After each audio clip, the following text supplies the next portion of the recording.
जल्दी भारत को जाकिर नायक 2.0 मिलने वाला है? क्या लल्लन टॉप के सौरभ द्विवेदी भारत के नए जाकिर नायक से मिलवा चुके हैं? आज के वीडियो में हम बात करने वाले हैं एक ऐसी डिबेट की जो सिर्फ डिबेट नहीं रह गई है, बल्कि ये सीधा सीधा इंडिकेट कर रही है कि जल्द ही भारत में एक नया जाकिर नायक आने वाला है। नमस्कार दोस्तों, आज के इस वीडियो में हम लल्लन टॉप के उस इंटरव्यू के बारे में बात करेंगे और साथ ही साथ इस चीज के बारे में डिस्कस भी करेंगे कि क्या लल्लन टॉप ने वाकई में एक नया जाकिर नायक दे दिया है। So guys, I am 100% sure आपने ये इंटरव्यू जरूर देखी होगी। ये इंटरव्यू थी कि भगवान एग्जिस्ट करते हैं या नहीं, इसके ऊपर ये पूरा इंटरव्यू था। Does God exist? अब आप इसको इंटरव्यू कह लीजिए या फिर डिबेट कह लीजिए। इस डिबेट के पहले पैनलिस्ट थे वो थे जावेद अख्तर, जो खुद को एथिस्ट बताते हैं। दूसरे थे सौरभ द्विवेदी जी, जो इस लल्लन टॉप के ओनर हैं। और तीसरे पैनलिस्ट थे मुफ्ती शमाइल नदवी, जो अपने आप को इस्लामिक स्कॉलर बताते हैं। मुफ्ती शमाइल नदवी साहब इस्लामिक विद्वान शिक्षाविद हैं। अब इन तीनों के बीच में डिबेट होता है, एग्जैक्टली डिबेट होता है जावेद अख्तर और मुफ्ती के बीच में। और इसमें कई तरीके के सवाल जवाब होते हैं कि भाई भगवान एग्जिस्ट करता है या नहीं करता है। इस डिबेट के बाद मुफ्ती की जो फॉलोइंग होती है वो बहुत ज्यादा बढ़ जाती है, इनफैक्ट 10 गुना ज्यादा फॉलोइंग इनकी बढ़ जाती है। अब आप यहाँ पे सोच रहे होंगे कि लल्लन टॉप ने इस तरीके की इंटरव्यू करवाई क्यों, तो इसके पीछे भी एक अच्छी स्टोरी है। अब ये जो डिबेट थी वो स्पॉन्सर थी और इसको स्पॉन्सर किया था उसी ऑर्गेनाइजेशन ने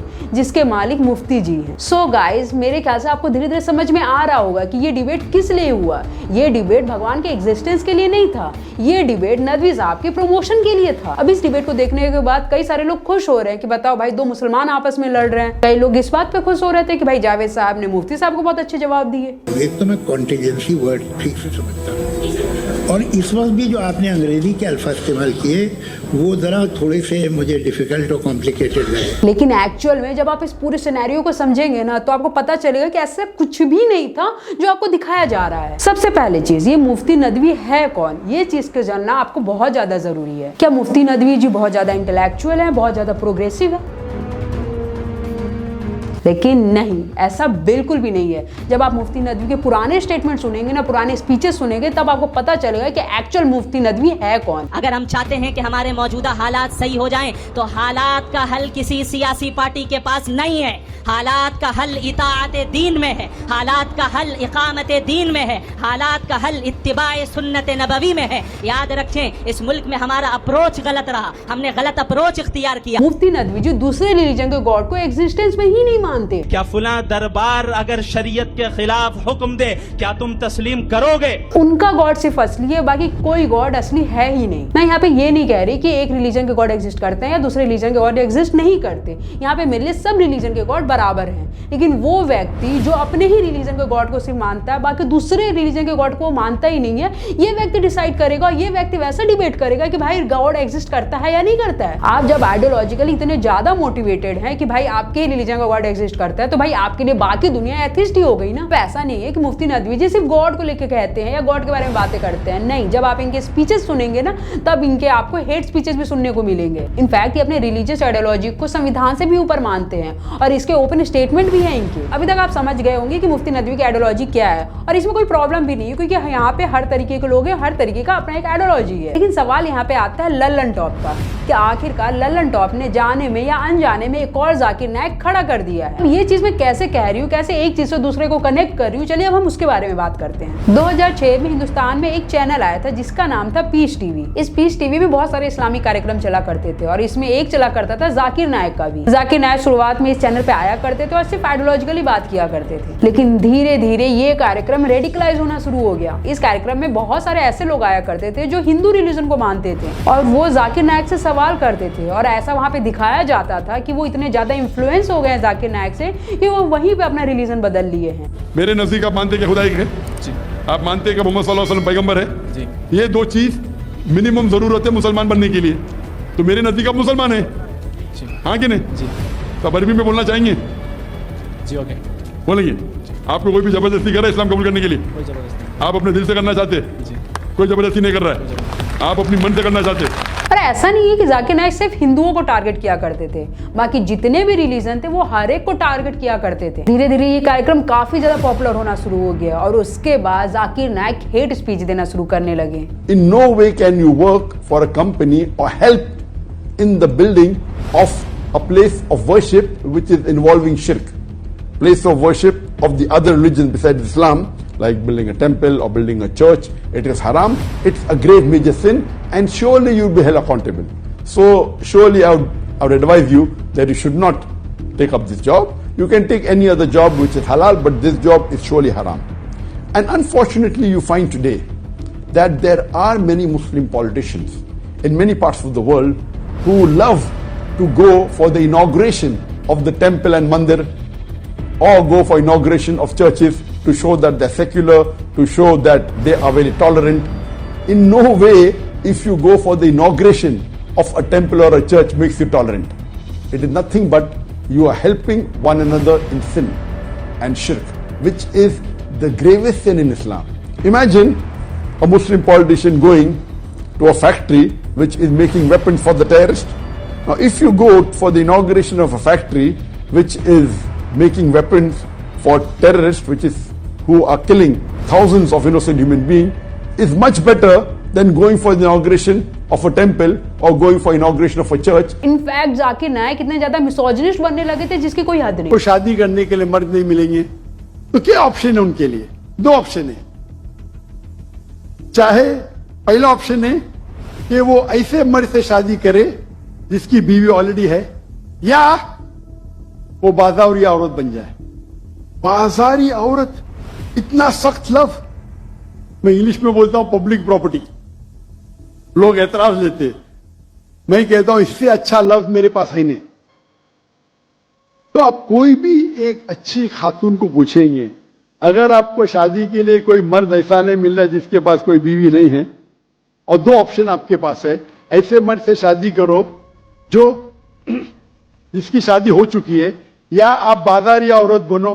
कोई भी अच्छी औरत ये कहेंगी कि मुझे पहला ऑप्शन। औरत को पीटना मारना इसको भी सही बताने लगे थे। Islam, wife bashing is prohibited. It is daraba means beat her lightly. That means first you tell her she's wrong, you admonish her, don't share the bed with her. Ultimatum, last warning, beat her lightly. One shot on the face, hit so hard so that the mark remains. She'll remember you for the next 1 week or 2 weeks.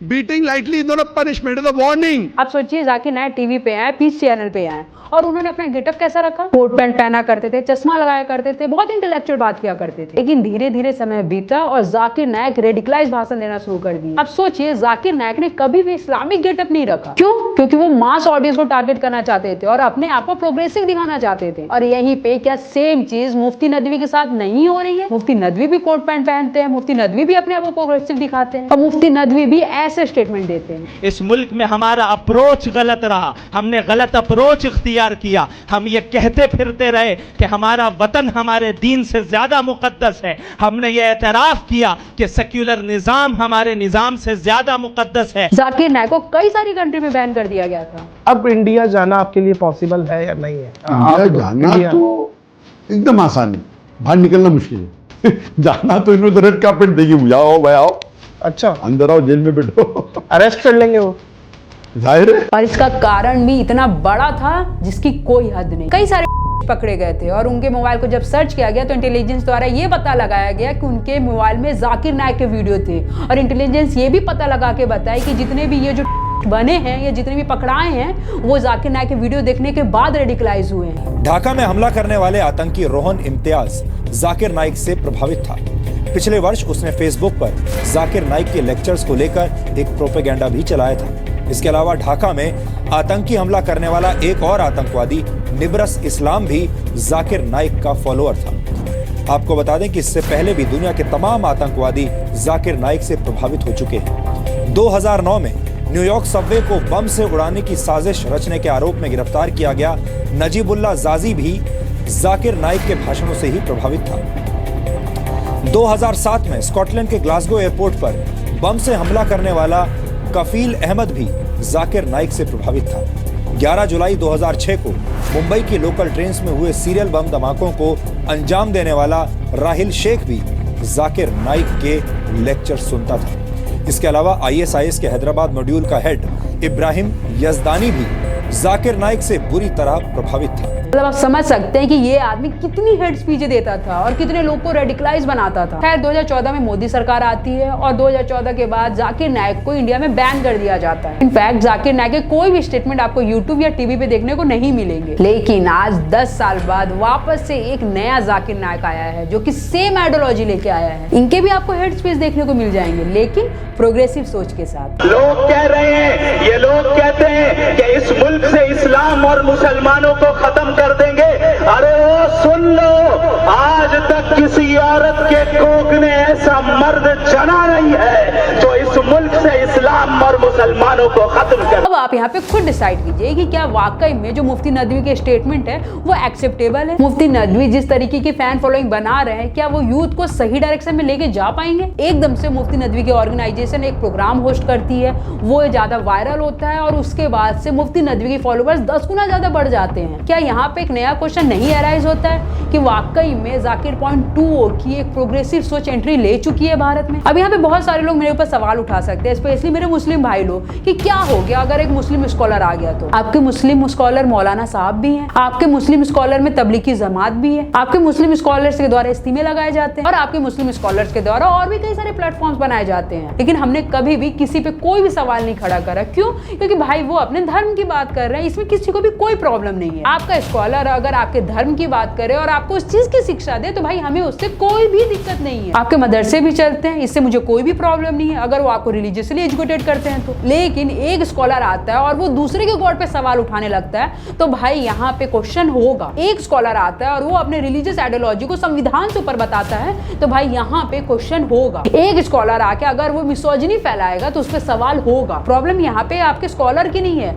आप कैसा scholar चुन रहे हैं यहाँ पे उसकी बात हो रही है। खैर एक क्वेश्चन और है जो इनके ही कमेंट सेक्शन से उठाया गया था, जिसको लेके लोग बहुत ज्यादा चिंतित थे। इनके कमेंट सेक्शन में कई सारे हिंदू भाई ऐसा कमेंट कर रहे थे कि भाई मैं हिंदू हूँ, मैं इनके स्पीच से, मैं इनके डिबेट से बहुत ज्यादा इंस्पायर हो गया, बहुत ज्यादा इन्फ्लुएंस हो गया हूँ और आज मैं इस्लाम एक्सेप्ट कर रहा हूँ। देखिए 90% केसेस में हमें ऐसे प्रूफ मिल चुके हैं कि ये सारे पाकिस्तानी आईडीज होते हैं और ये हिंदू नाम इसलिए बनाते हैं ताकि ये बाकी हिंदुओं को जो एक्चुअल में हिंदू है उनको इन्फ्लुएंस कर सके। लेकिन ऐसा कुछ भी नहीं है। लेकिन हाँ, वहीं पे जो बच्चे हुए 10% है जो शायद हो सकते हैं इन्फ्लुएंस हो, वो बच्चे हैं। अगर वो बड़े होंगे या जब भी वो बड़े होंगे उन्हें समझ में आएगा, वो वापस सब कुछ समझ जाएंगे। और ऐसा इतना ईजी नहीं होता भाई कि आप कमेंट कर दिए और कब कन्वर्ट हो गए, ऐसा एक्चुअल में ईजी नहीं होता। खैर अब वीडियो के एंड में मैं लास्ट बात सौरभ द्विवेदी से करना चाहूंगी। सौरभ जी, आप अपना स्टैंड प्लीज क्लियर कर लीजिए।